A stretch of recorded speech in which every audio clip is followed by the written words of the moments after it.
Hola, ¿cómo están todos y todas? Bueno, nos reencontramos nuevamente en esta psicoeducación semanal y hoy para hablar de depresión. Veníamos hablando, como ustedes recuerdan, de trastornos de ansiedad. Entonces, lo que queremos decir es que la depresión no es un trastorno de ansiedad. Si bien está atravesado generalmente en un 60% con comorbilidades de trastornos de ansiedad, está clasificada en el DSM-4 y DSM-5, que son los manuales de diagnóstico que utilizan los psiquiatras y los psicólogos, como trastorno del estado de ánimo, junto con la distimia, la bipolaridad 1 y 2, la esquizofrenia, la psicosis, ¿sí? Para que ustedes tengan una idea. Muy bien.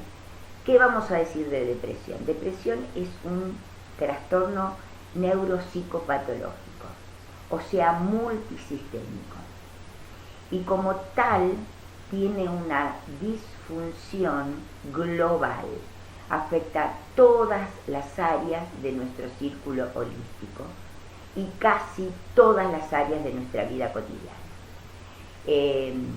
Siempre es un trastorno grave de buen pronóstico y tiene siempre un abordaje de emergencia psiquiátrico, ¿sí? Si bien hay trastornos de depresión leves, moderados y agudos o graves, siempre es conveniente tener en cuenta que frente a determinadas manifestaciones está muy bueno consultar, ya que la depresión afecta a 350 millones o 400 millones, y este número está en aumento, dicho por la Organización Mundial de la Salud, en todas partes del mundo. Y de esa cantidad, el 15% se suicida. Por lo tanto, como ustedes verán, es una patología grave que bien abordada y abordada a tiempo, tiene buen diagnóstico. Pero para eso tenemos que saber algunas pautas. ¿Qué es depresión y qué no es depresión? ¿Qué no es depresión? La tristeza no es depresión. La incertidumbre, la frustración, son emociones cotidianas que nos suceden a todos. ¿Cuándo tenemos que alarmarnos? Cuando estas cuestiones permanecen como mínimo durante 2 semanas. Entonces, vamos a nombrar algunos síntomas que tenemos que tener en cuenta y que tenemos que prestar atención si persisten durante estas 2 semanas que les digo. Por ejemplo, trastornos de sueño, por mucho o por poco, hipersomnia o insomnio, ¿sí? Abulia, falta de voluntad, ¿sí? Falta de deseo por todas las cosas cotidianas. Culpa excesiva, una culpa sustancial casi por todo. Una lentitud en el habla a veces y motora, ¿no? Psicomotora en general. Hay un alentamiento de todas estas actividades. Irritabilidad, desconcentración, trastornos del apetito también, por aumento o por disminución, y se refleja en el peso, a veces hasta en el 5% del peso global de la persona. Dolores musculares agudos, un cansancio sustancial, una falta de poder mover el cuerpo, una angustia profunda con un hundimiento emocional, con una sensación de hundimiento,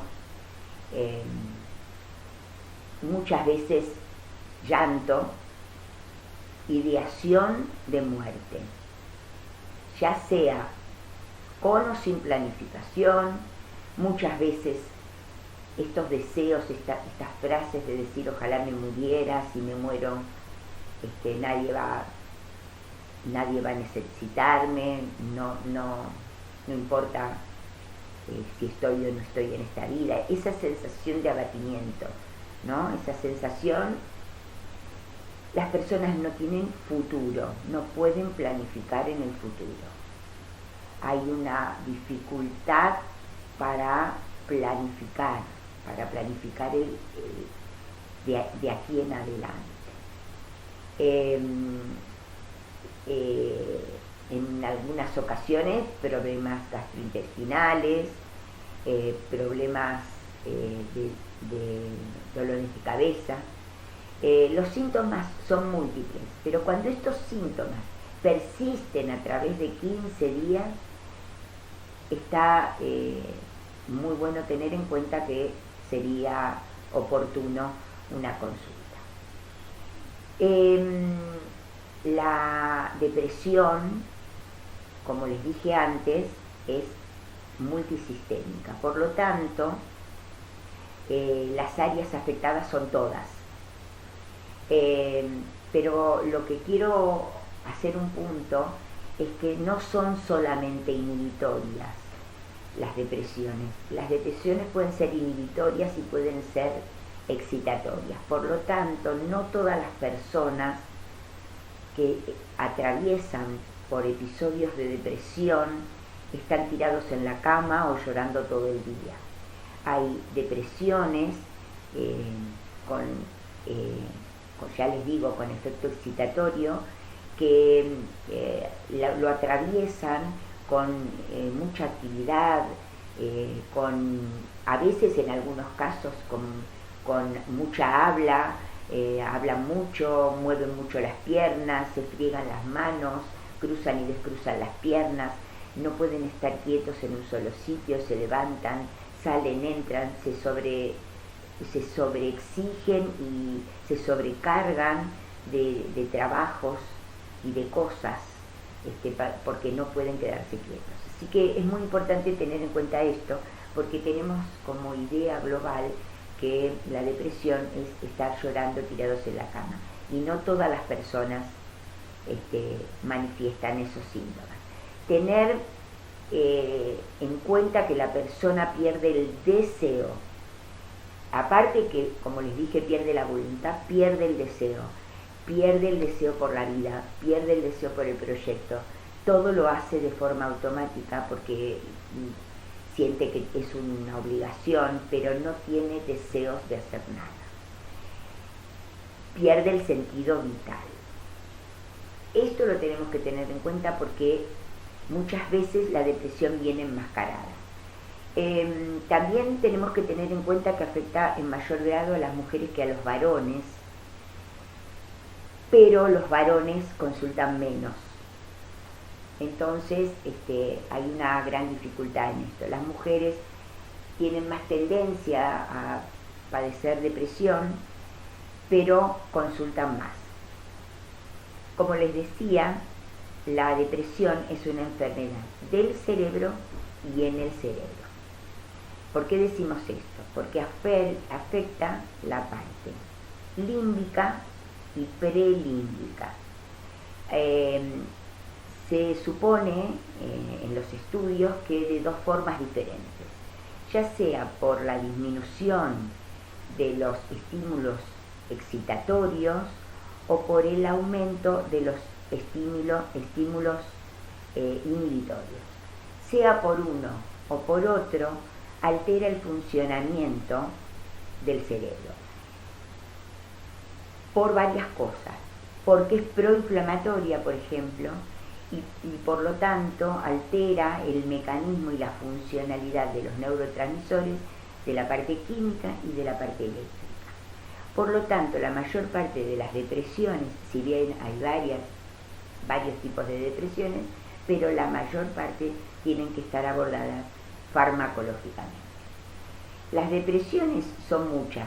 Podríamos decir que hay depresiones por bipolaridad, depresiones por psicosis, exógenas, endógenas, depresiones que tienen que ver con demencias o con problemas hormonales, como en el caso de los pospartos, menopausias o problemas de tiroides, por ejemplo. Pero en este caso vamos a hablar como en forma general de la depresión mayor, que le decimos depresión mayor no porque sea la más grave, ¿no?, sino porque es la más frecuente, la que generalmente más casos hay. El abordaje, como decíamos, es generalmente psiquiátrico y terapéutico. En el caso de la red aconsejamos terapia cognitiva conductual. Las medicaciones pueden variar de acuerdo a cada persona. En algunos casos es necesario los antidepresivos y en algunos casos los ansiolíticos. Los ansiolíticos se recetan por poco tiempo, hasta que la persona se estabilice, y luego generalmente se pueden utilizar antidepresivos de distintas categorías, que eso ya lo va a decidir el especialista, que es el psiquiatra, ¿verdad? Las terapias se abordan en primer lugar con alianza terapéutica. La alianza del paciente con el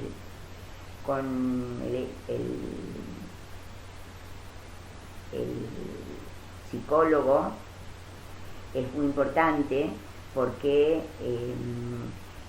viene muy angustiado y viene desolado, y muchas veces viene porque lo han traído o porque se lo recomendó el psiquiatra. Entonces necesitan agarrar esta confianza en el terapeuta para poder empezar a tener abordajes. Los abordajes deben ser lentos. Cada paciente tiene sus tiempos y los abordajes deben ser lentos. Muchas veces las tareas que se les indica son muy pequeñas, como intentar levantarte a un horario todos los días de la cama, en principio, o intentar bañarte, o por ejemplo no te quedes en pijama, vestite. A veces son tareas mínimas que necesitan hacer, y pequeños logros para empezar a agarrar confianza en sí mismos. Es importante saber que la depresión es una enfermedad crónica y hay que abordarla como tal, porque los tratamientos indicados tienen aproximadamente una duración de 24 meses, 2 años. Y muchas veces abandonar el tratamiento antes de tiempo trae la consecuencia de recaídas o recurrencias. Esto es una posibilidad que el paciente tiene que saberlo, por eso también se aborda con psicoeducación, con reestructuración cognitiva, porque las personas con depresión tienen muchas distorsiones, entonces también con reestructuración. Pero es muy importante la psicoeducación, porque la parte farmacológica empieza a hacer efectos relativamente tempranos, más o menos alrededor de los 45 días, la persona se empieza a sentir mejor, y a los 6 meses, en algunos casos, se sienten muy bien, y por lo tanto hay mucha predisposición a abandonar el tratamiento. La persona debe saber que el riesgo de que la persona tenga recaídas o recurrencias en el tratamiento es de casi un 50% si abandona el tratamiento antes que el psiquiatra se los dé. Entonces, es muy importante el apoyo terapéutico para sostener esto y que la persona pueda terminar el tratamiento. Aún abordado el tratamiento y aún hecha las cosas como corresponde, muchas veces igual surgen recaídas. ¿Cuáles son las recaídas? durante los 2 meses posteriores a que la persona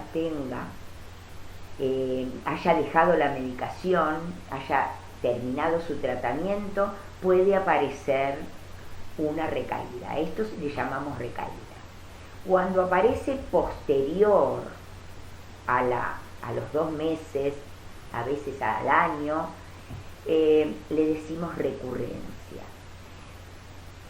Es muy importante que la persona sepa que es una opción muy posible. Las depresiones tienen muchas posibilidades de ser recurrentes o de ofrecer recaídas, pero la psicoeducación las ayuda a saber que la recaída nunca es un proceso que comienza de cero. El camino recorrido, la parte psicoeducativa, la parte de cambios de conducta, son cosas adquiridas que vienen para quedarse. Nunca la recaída es una recaída al punto cero. Entonces se comenzará de nuevo, si es necesario, un refuerzo que lo determinará el psiquiatra, de cuánto tiempo de medicación o cuánto tiempo de terapia.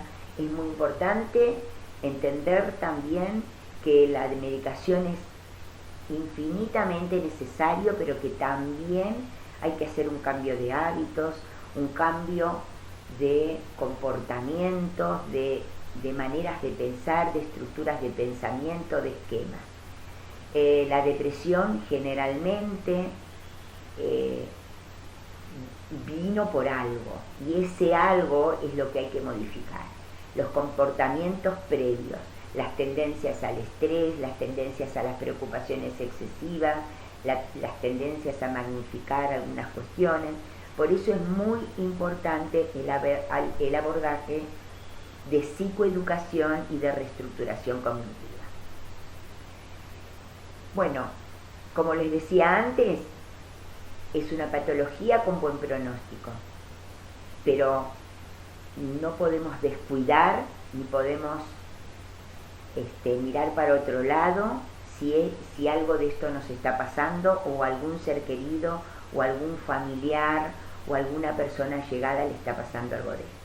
La depresión es una enfermedad que nos acecha cada vez más, lamentablemente, en el mundo, pero es muy importante saber que un abordaje temprano es casi una manifestación de éxito, ¿no? Tiene muy buen pronóstico, pero no hay que descuidarse. Hay que estar atento, hay que saber, hay que actuar, hay que ponerse en marcha con nosotros o con personas allegadas si tenemos. Hay que insistir en hacerse tratar y tenerla en cuenta como una patología que puede ser crónica y que puede aparecer en cualquier momento, y que entonces allí estaremos para darle batalla. Ojalá les haya servido. Este es un tema muy importante, lamentablemente es muy importante, porque hay cada vez, la Organización Mundial de la Salud dice que es la segunda causa de incapacidad en el mundo, en la depresión, y esto lamentablemente cada día se confirma. Así que, bueno, espero que les haya servido. Nos reencontraremos en la próxima psicoeducación y les mando un besito a todos y a todas. Chao.